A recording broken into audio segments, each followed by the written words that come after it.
Mesdames et messieurs, bonsoir. Vous êtes bien sur Sahel TV. Tout de suite, les principaux titres de ce journal. Le président de la République entame une visite officielle au Koweït. Plusieurs accords de coopération seront signés pour impulser la coopération bilatérale.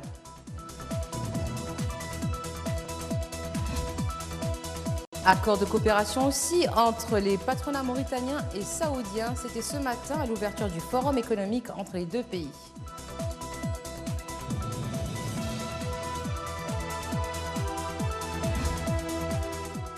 Le forum régional sur la prévision saisonnière des caractéristiques agro-hydroclimatiques s'ouvre à Nouakchott. Il réunit des représentants des zones soudanaises et sahéliennes. Merci d'être avec nous. Le président de la République est arrivé aujourd'hui à Koweït City dans le cadre d'une visite officielle de 3 jours. Mohamed Ould Abdelaziz a été accueilli par le cheikh Sabah Al-Ahmed Al-Jaber Al-Sabah, émir de l'État du Koweït, qui était entouré de membres du cabinet émiral et de plusieurs membres du gouvernement koweïtien. Plusieurs accords de coopération doivent être signés à la faveur de cette visite destinée à renforcer la coopération entre les deux pays, à en juger par la composition de la délégation officielle qui accompagne le chef de l'État. Le Koweït est l'un des plus importants pays ayant soutenu les programmes de développement en Mauritanie au cours des dernières décennies. Renforcer les perspectives de coopération entre les patronats mauritaniens et saoudiens, c'est l'objectif du Forum économique mauritano-saoudien qui s'est ouvert ce lundi à Nouakchott. La rencontre permettra ainsi de passer en revue les possibilités de développement et de partenariat entre les deux pays dans les domaines économiques et commerciaux. Sid Ahmed Beilato. Le président de l'Union nationale du patronat mauritanien et le président des chambres saoudiennes ont signé un accord de coopération commerciale visant à créer un espace commun qui contribuera au renforcement de la coopération économique et commerciale entre les deux pays. La signature a eu lieu dans le cadre du Forum économique mauritano-saoudien qui s'est ouvert aujourd'hui à Nouakchott. La ministre du Commerce, de l'Industrie et du Tourisme, Khadjetou Mbarak Fall, a indiqué que la tenue du Forum économique mauritano-saoudien permettra aux hommes d'affaires et aux opérateurs économiques des deux pays d'examiner de près les opportunités d'investissement en Mauritanie à travers les exposés qui seront présentés et les rencontres entre les responsables mauritaniens et les hommes d'affaires saoudiens.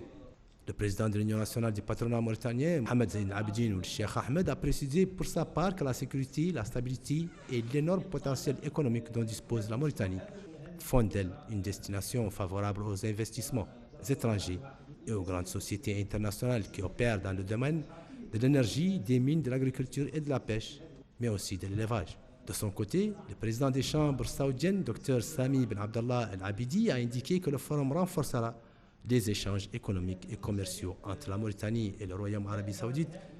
Il a ajouté que l'Arabie Saoudite travaille pour le renforcement des relations commerciales avec les pays qui disposent d'économies fortes et diversifiées, parmi lesquelles la Mauritanie. Les professeurs de l'enseignement secondaire sont entrés aujourd'hui en grève pour 3 jours sur toute l'étendue du territoire national. Cette grève, à laquelle a appelé le syndicat indépendant de l'enseignement secondaire, est destinée à faire pression sur le ministère de tutelle afin d'ouvrir un dialogue à propos des revendications des professeurs. Les professeurs demandent l'application du système des corps, l'augmentation des salaires, l'octroi de logements. Des revendications annoncées lors des manifestations de la semaine dernière.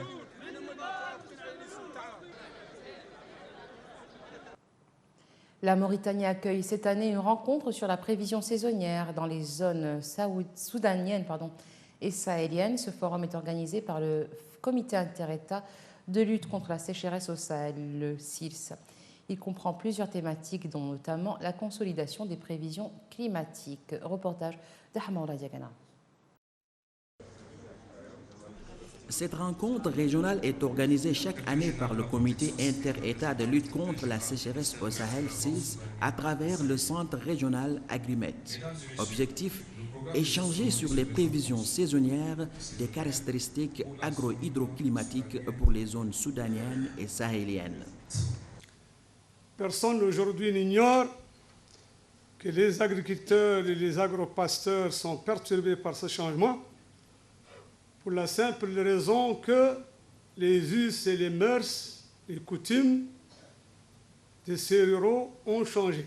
Donc la situation est devenue sérieuse Parfois, c'est des inondations, parfois, c'est des sécheresses, parfois, c'est des hivernages précoces, parfois, tout simplement, des pluies qui ne sont même pas dans le temps. Donc, vous comprenez l'incidence sur les revenus des ménages, sur les politiques, sur les budgétisations, sur les systèmes d'alerte précoce, sur les crises, etc., etc. Ce forum, donc, fortement appuyé par les CIPS, par les partenaires, est venu naturellement apporter, je dis bien, une partie de la solution, parce que la solution n'est pas encore trouvée définitivement. Pour les organisateurs, ce forum est venu à point nommé afin de conjuguer les efforts pour trouver des solutions sur les prévisions saisonnières. Je ne doute point que vous ne ménagerez aucun effort pour la réussite de cette session et que vous saurez mettre à profit votre grande expérience pour bien conduire le processus à terme. Je puis vous assurer que les populations de nos pays et les autorités attendent avec un grand intérêt les résultats qui sortiront de vos travaux.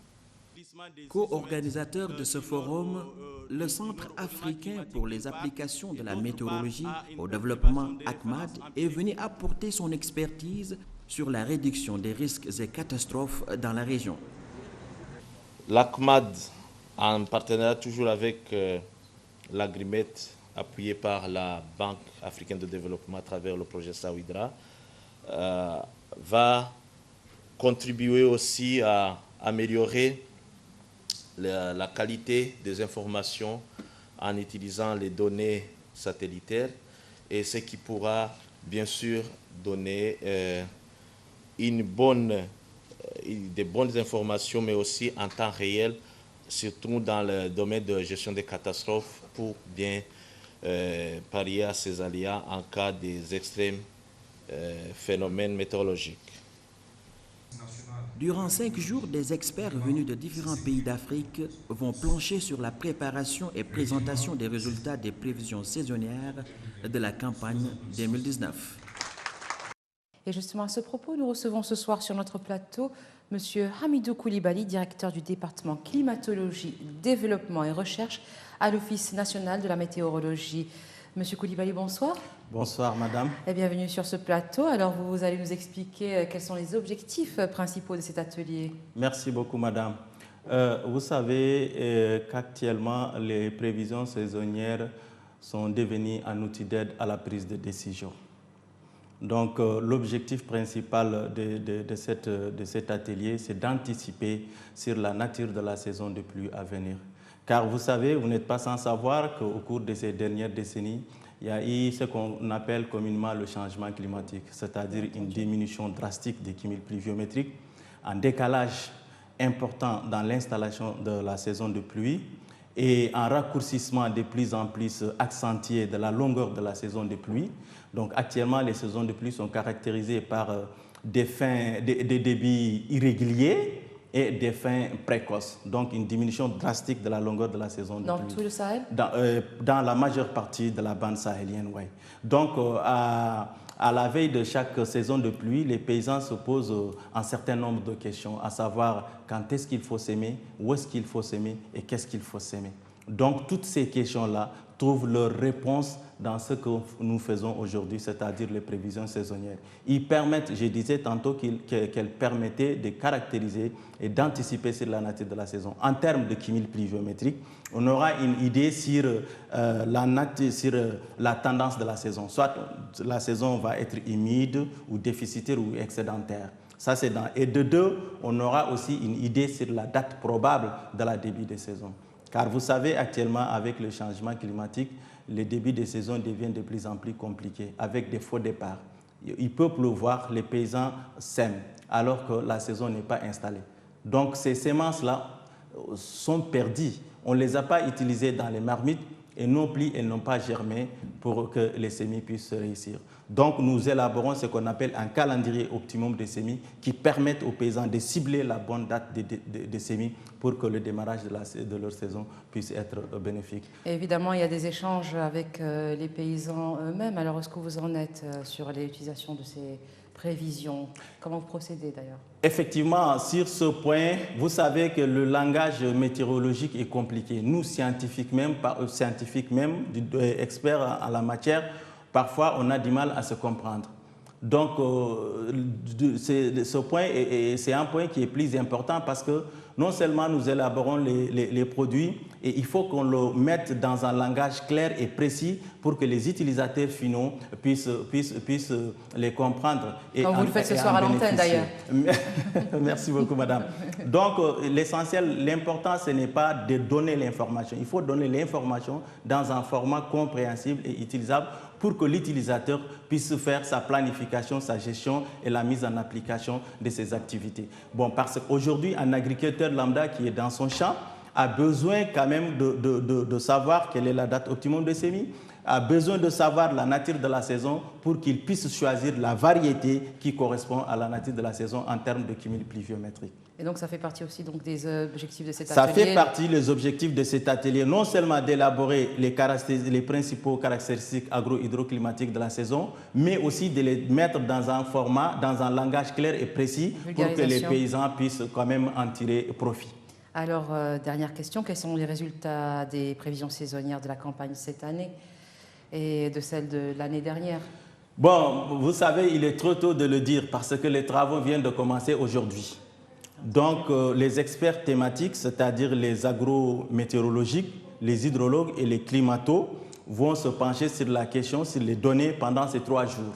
Donc, nous allons essayer d'analyser tous les éléments qui peuvent contribuer d'une manière ou d'une autre à impacter la saison de pluie au Sahel. Car il a été établi des causes à effet entre l'évolution de certains paramètres, notamment les surfaces, les températures des surfaces au niveau de certains bassins océaniques, avec le déroulement de la saison de pluie au Sahel. Donc c'est ce que nous allons analyser pendant ces 3 périodes-là afin d'avoir une idée claire et précise sur la nature de la saison de pluie à venir, Inch'Allah. Et pouvoir le communiquer. Et pour pouvoir le communiquer aux autorités et aux utilisateurs finaux pour la planification, la gestion et la mise en application des activités agro-silvopastoraux. Alors, merci beaucoup, M. Hamidou Koulibaly, d'être venu sur ce plateau. Je rappelle que vous êtes le directeur du département climatologie, développement et recherche à l'Office national de la météorologie. Madame, c'est à moi de vous remercier. Merci. La présentation de l'Académie navale et son rôle en tant qu'outil de développement dans le domaine des pêches et du transport maritime ont fait l'objet d'un atelier ce lundi à Nouakchott. Objectif, dynamiser les missions de l'institution pour la hisser au niveau du développement que connaît le secteur des pêches et de l'économie maritime. Reportage de Cyril Sidibé. La présentation de l'Académie nationale, sa mission, ses prérogatives, ses défis et ses perspectives, ou encore l'ouverture prochaine d'une filière sur la logistique, tels sont les sujets à l'ordre du jour de cette rencontre. À cette occasion, le secrétaire général du ministère de la Défense nationale, le général de brigade Hanana Oulhenoun, a indiqué que l'Académie navale est un établissement d'enseignement supérieur et d'enseignement maritime dont relèvent plusieurs établissements visant à exécuter les politiques de l'État, notamment dans le domaine des pêches et de l'économie maritime. Il a insisté dans ce cadre sur l'importance du transport maritime et son rôle dans le développement des importations et des exportations de la Mauritanie. Exprimant le vœu de voir les travaux de l'atelier couronnés de succès, dans le but d'aplanir les difficultés relatives au stage des officiers marins à bord des bateaux passant par le pays. Pour sa part, le colonel Mohamed Lemine Oulzemel, commandant de l'Académie navale, il a indiqué que l'Académie est un établissement pionnier dans le domaine de l'enseignement et de la formation pour appuyer le secteur de la pêche et des transports maritimes. Il a souligné qu'elle dispose d'un cadre pédagogique apte à former les cadres ayant des capacités leur permettant de gérer et de développer des institutions vitales pour l'économie nationale. Il a en outre ajouté que la Mauritanie connaît un rythme accéléré de développement de ses installations portuaires, ce qui exige, a-t-il dit, d'accompagner la formation des hauts cadres pour superviser leur gestion et de conjuguer les efforts pour permettre aux étudiants de l'Académie de profiter d'un climat d'enseignement et de formation approprié et répondant aux exigences juridiques et aux normes exigées. Dr Boubou Cissé a été nommé ce 22 avril nouveau Premier ministre du Mali. Il remplace Soumeilou Bey Maïga qui a démissionné le 18 avril 2019. Le nouveau chef du gouvernement occupait la fonction de ministre de l'économie et des finances au sein de l'ancienne équipe gouvernementale conduite par son prédécesseur Économiste de formation, ex-directeur par intérim du bureau de la Banque mondiale au Niger en 2012, Dr Cissé figure dans le gouvernement du Mali depuis l'avènement au pouvoir d'Ibrahim Boubacar Keïta en 2013. Avant le portefeuille de l'économie et des finances, Boubou Cissé était ministre chargé des mines. C'est donc lui qui aura la lourde et complexe tâche de former le prochain gouvernement du Mali. Ce gouvernement devra à la fois convenir aux attentes de toutes les forces politiques et civiles et surtout arriver à relever le sérieux défi de sécurité qui a en grande partie été la cause du départ de l'ancien Premier ministre malien. Du pain sur la planche donc pour Boubou Cissé. Et en Algérie, alors que les manifestations se poursuivent contre le président intérimaire, la gendarmerie a arrêté aujourd'hui l'homme d'affaires Issad Rabrab, considéré comme la première fortune d'Algérie pour fausse déclaration concernant le mouvement de capitaux. L'arrestation du président directeur général de Civital intervient quelques heures après celle hier de 4 frères, tous hommes d'affaires et membres de la famille Kouninef, à la tête d'un empire allant de l'agroalimentaire au génie civil pétrolier. Si la famille Kouninef est réputée pour proche de Saïd Bouteflika, frère et puissant ex-conseiller de l'ancien chef de l'État, Civital avait déclaré début mars soutenir le mouvement de contestation secouant l'Algérie pour protester contre la candidature à un 5e mandat d'Abdelaziz Bouteflika. Son président directeur général s'était montré critique envers le gouvernement ces dernières années. Et au Soudan, les nouveaux dirigeants militaires ont sommé les manifestants de démanteler les barrages devant le quartier général de l'armée dans la capitale, Khartoum, les tensions s'amplifiant après la suspension des discussions entre les deux camps. Craignant un dérapage, les dirigeants africains tiendront demain au Caire un sommet autour de l'Égyptien Abdel Fattah al-Sisi, président en exercice de l'Union africaine, pour discuter des moyens les plus appropriés pour contribuer à la paix et la stabilité au Soudan. Après la destitution le 11 avril par l'armée du président Omar el-Béchir sous la pression de la rue, les chefs de la contestation populaire et le conseil militaire de transition qui a pris les commandes campent sur leur position. Les premiers veulent un transfert immédiat du pouvoir à une autorité civile et les seconds refusent de le faire jusqu'à présent. Le Sri Lanka traquait aujourd'hui les responsables de la vague d'attentats suicides qui ont fait 290 morts et 500 blessés hier. Un bain de sang imputé à un mouvement islamiste local dont l'enquête cherche à déterminer d'éventuelles connexions internationales. Alors que les attaques n'ont toujours pas été revendiquées, le pays de 21 millions d'habitants a déclaré l'état d'urgence à partir d'aujourd'hui minuit, soit 18h GMT, et un nouveau couvre-feu nocturne dans un contexte de vive tension. En quelques heures hier, des attentats à la bombe coordonnés ont semé la mort dans des hôtels et des églises célébrant la messe de Pâques en plusieurs endroits du Sri Lanka qui n'avaient pas connu un tel épisode de violence depuis la fin de la guerre civile il y a 10 ans. Au moins 31 étrangers figurent parmi les morts, 14 autres sont toujours portés disparus et pourraient figurer parmi les victimes non identifiées à la morgue. Et voilà, ce sera tout pour aujourd'hui. Tout de suite, un rappel des titres. Le président de la République entame une visite officielle au Koweït. Plusieurs accords de coopération seront signés pour impulser la coopération bilatérale.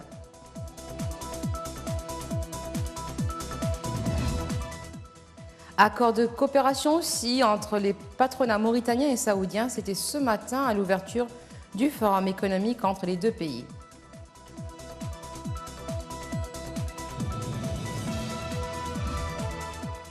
Le forum régional sur la prévision saisonnière des caractéristiques agro-hydroclimatiques s'ouvre à Nouakchott. Il réunit des représentants des zones soudanaises et sahéliennes.